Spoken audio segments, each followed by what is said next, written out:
Kapwa niya mga kababayan, DDS congressman, kaalyado niya, tinawag na sinungaling ni Alvarez mga kababayan nitong si Libiste.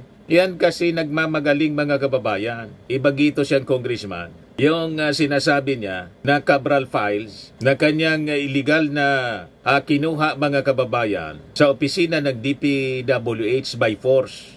Wala man pong mga matitino na mga legal experts ang maniwala. Ang naniniwala lang po sa kanya tumahanga si Congress Mio at saka si Harry Roque na ang tawag mga kababayan kay Congress Mio at saka kay Libiste, mga bayani daw mga kababayan niya. Idol niya itong dalawa. Yan si Harry Roque. Mabuhay ka, Leandro Libiste.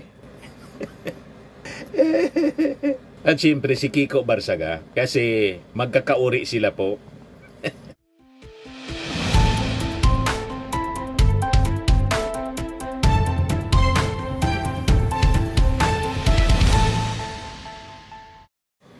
Hello po mga kababayan, si Dante Maravillas. So, si DDS Congressman Leandro Libiste, 19 hours ago nagpost ng ganito. Yan o. Leandro Ligarda Libiste. Happy New Year po sa ating lahat.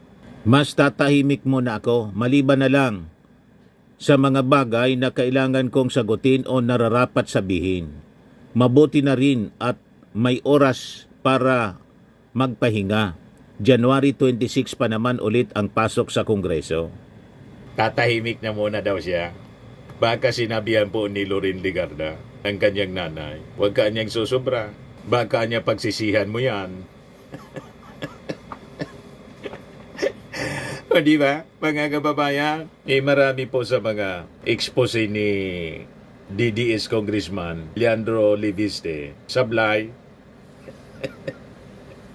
Ito yung latest na in-expose ni Leandro Libiste. Kinontra siya mga kababayan ng kapwa niya DDS na congressman.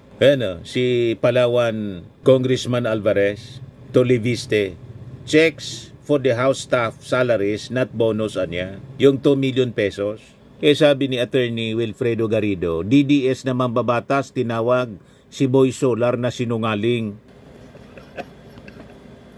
Kapwa niya mga kababayan, DDS congressman, kaalyado niya, tinawag na sinungaling ni Alvarez mga kababayan nitong si Libiste. Yan kasi nagmamagaling mga kababayan. Ibagito siyang congressman. Yung sinasabi niya na Cabral files na kanyang illegal na kinuha mga kababayan sa opisina ng DPWH by force.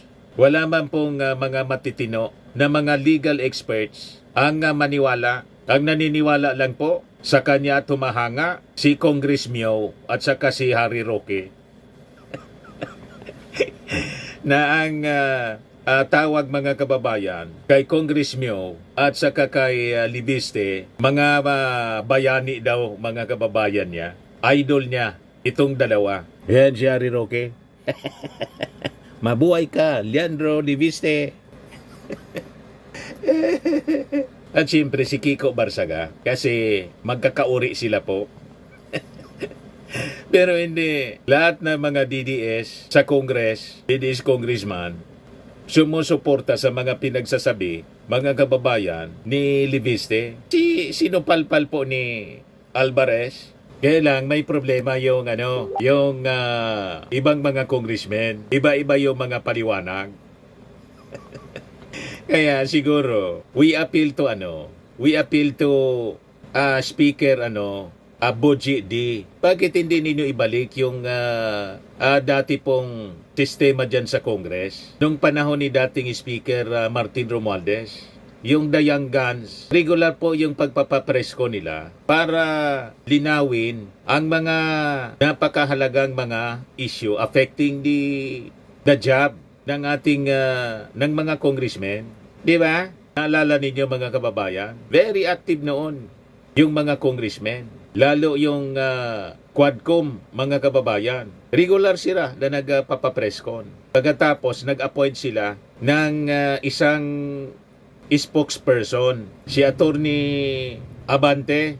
Ngayon kasi nagpalit ng leadership, hindi na rin natin nakita, mga kababayan, si Attorney Alvarez, Abante pala, ang anak ni Congressman Abante, Benny Abante ng Maynila. So ngayon, ang nangyayari, kanya-kanya yung paliwanag ng mga congressmen sa mga naging akusasyon ni Congressman Libiste. So nagkakagulo tuloy. Ito na ngayon yung mga balita. Yan, sabi dito sa report ng Politico News, pang-party o pang-sweldo? Iba man yung paliwanag ni Ronnie Pono, tapos ni Pipito Alvarez. Si Ronnie Pono, mga kababayan, nasa majority. Majority member siya, Deputy House Speaker. Si Pipito Alvarez, nasa minority siya. Sabi dito, Pipito Alvarez, Ronnie Pono split on explaining 2 million Christmas bonus. The supposed bonus was revealed by Batangas Representative Leandro Liviste, who even posted on his Facebook page photos of what he said were checks issued to lawmakers as Christmas bonus. Deputy Speaker Ronaldo Pono offered a different explanation, saying the funds were additional funding intended to support lawmakers' activities during the holiday season, including community events and assistance programs. Paliwanag ni Pono, people are expecting the congressman to show up in the district and help them for whatever it is they need for help. However, Pono expressed doubt that all 300 plus members of the House received the same amount.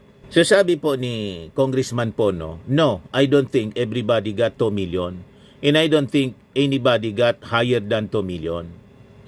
Yan yung paliwanag sa interview ng media ni House Deputy Speaker Ronaldo Pono. Kasama siya sa majority member. Yung DDS Congressman na si Alvarez, iba man po yung paliwanag. Sasabi dito sa balita ng Politico News, in contrast, Palawan Representative Jose Pipito Alvarez, a member of the Bicameral Conference Committee on the 6.7 trillion General Appropriations Bill for 2026, flatly rejected the notion that the funds were a Christmas bonus.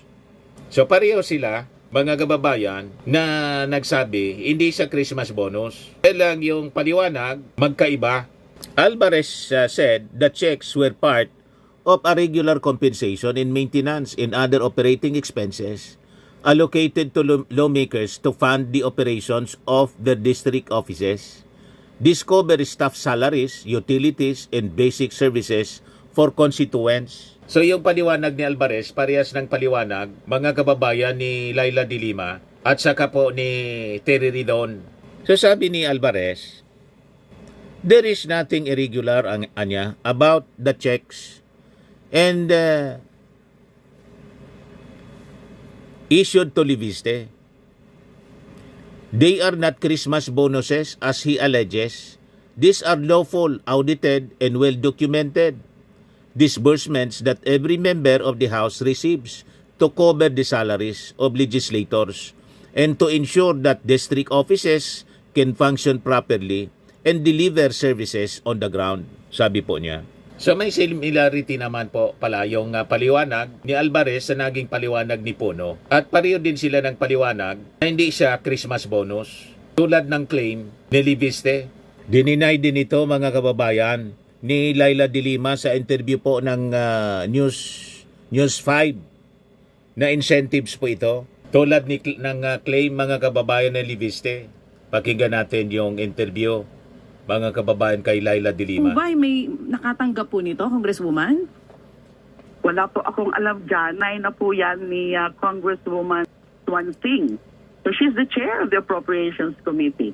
So meron na pong denial from the chair of the Appropriations Committee. So I don't think I can further comment on that. Oo, Wala so- po akong alam tungkol dyan. Oo. So kayo po Yes. ay hindi tumanggap ng 1 million na operating expenses. Wala pong ganun. Even the 2 million Yes, po na yes. bonus. Yes. Oo. Yes. So at least Hindi, malinaw. klaruhin natin siya, ha? Okay. Mm. Dilatag ko itong issue, ha? Okay, opo. No comment na po ako dyan. Mahirap po mag-comment pa ng mga ganyan. Dinenay na po yan. Oo, Dinenay na po yan. opo. Yung meron pong mga MOOE but I don't think it's 1 million.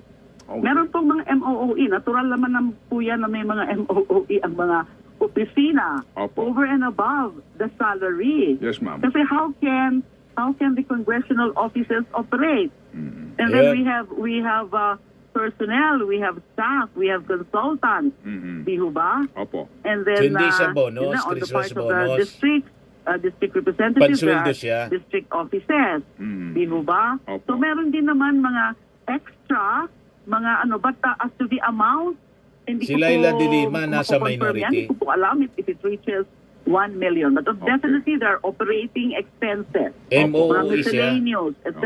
Opo. Sige. Ganon din mga kababayan yung paliwanag ni Bicol Saro Congressman belonging to the minority din po siya. Terry Ridon sa interview ng DCMM. Pakinggan po natin. Siguro, kailangan mo natin banggitin, no? Talagang, meron ko talagang pattern ng mga kasinungalingan, falsities, inaccuracies, eh.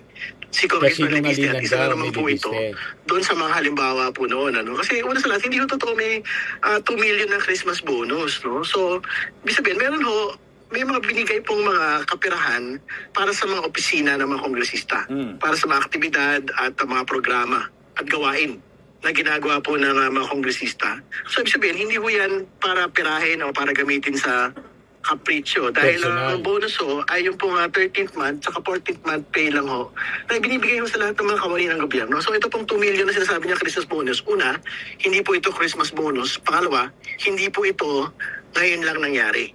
In fact, mula nung nagsimula ako sa Kongreso ng 2013, meron na pong mga ganyang mga cheque kapirahan na ibinibigay para sa mga programa, aktibidad at gawain po ng mga opisina ng mga kongresista.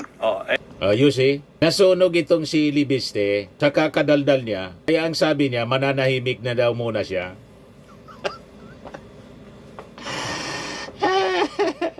Yan kasi, yan sinasabi natin. More talk, more mistakes. Masyado kasing nagmamagaling, masyadong assuming itong si Libiste. Siguro na-advise na ng kanyang naday. Tumigil ka niya sa kakadaldal mo. Aralin mo muna yung mga dokumento na sinasabi mo. Unang-una niya, may threat na niya sa'yo na pa-filean ka ng ethics complaint kasi hinakaw mo pala yung dokumento. O, di ba? Sa DPWH. That is illegal mga kababayan. So yan ang aabangan natin ngayong 2026. Kaya siguro mananahimik na muna siya. Kasi malalagay siya sa problema, patong-patong na problema, tulad ng mga Duterte. Sa sobrang kadaldalan, patong-patong na kaso yung kinaharap.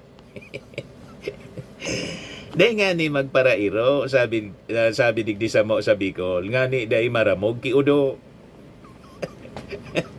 Huwag masyadong magalaw, bata, para hindi kumalat yung dumi sa puwit. Ganon ang matandang kasabihan. O ngayon, dininay na din ng mga palace men. Ito dating executive secretary. Tapos itong si Sap Lagdameo. Yung sinasabi ni Libiste na mga insertions ng DPWH na ang sabi nakapangalan sa kanila. Yung sinasabing 8 billion pesos worth of infrastructure projects were proposed by officials under the Office of the President. Nasabi, kasama doon sa lista, yan o, 75 projects daw attached to the OP, ES, SAP, in the file sigat from the office of then Yusek Maria Cabral, sabi po ni Leandro Leviste. So sabi po ni Lagdameo, neither he nor his office could possibly be behind the project since it is not an implementing agency anya. It has no technical mandate to identify infrastructure projects nor does it exercise line item authority over the DPWH internal budget listings. So any claim anya or insinuation suggesting otherwise is unfounded. false and misleading. According to Lagdamio, he was compelled to address the matter because of the Office of the Special Assistant to the President was repeatedly being tagged in the corruption issue. The continued misuse anya of the sub's name or office, whether to suggest influence, involvement, or endorsement where none exist, is improper, irresponsible, and must stop. Sabi ni Lagdamio po, over-eagerness anya to exact accountability cannot justify recklessness. The pursuit of justice must remain grounded in facts, not in the hasty weaponization of loose, unverified, or misinterpreted information. The circulation of false claims does not advance accountability anya. It diverts attention from the real issues and delays their proper resolution through the appropriate institutions. So ito siguro mga kababayan, ang dahilan kung bakit pinili ni Libiste na manahimik kasi siguro baka na-advise na siya ng kanyang nanay o baka ng kanyang mga abogado. Delikadoan niya, Congressman. Mali-malian niya yung mga sinasabi mo. Sablayan niya yung mga expose mo. Sumabugan niya yan lahat sa pagmumuka mo mismo. O, di ba? Mga kababayan, more talk, more mistakes. And little knowledge, mga kababayan, is dangerous. Sabi sa kasabihan. Palibasa bata pa, masyado gigil, mga kababayan. At gustong sumikat at the expense ng pangalan ng ibang tao. Yan ang problema pag ganyan. Kaya sabi niya sa kanyang post, mananahimik muna daw siya. Napasok siguro, nasunog, kaya mananahimik na muna siya. Kaya lang, ang dami na niya mga kababayan na nagawang mga sablay na mga aksyon. At kasama dyan, yung kanyang pagnakaw ng dokumento sa DPWH na malamang tuluyan siya ng kanyang mga kasama. Or possibly, sabi ni ini-encourage ni Congressman Terry Ridon as mabutian niya kung yung mismong mga taga DPWH, yung mga empleyado doon sa opisina ni Cabral ang mag-file ng reklamo kasi ninakaw, puwersa yung pagkuha ng dokumento. Hindi niya maari ang ganyan.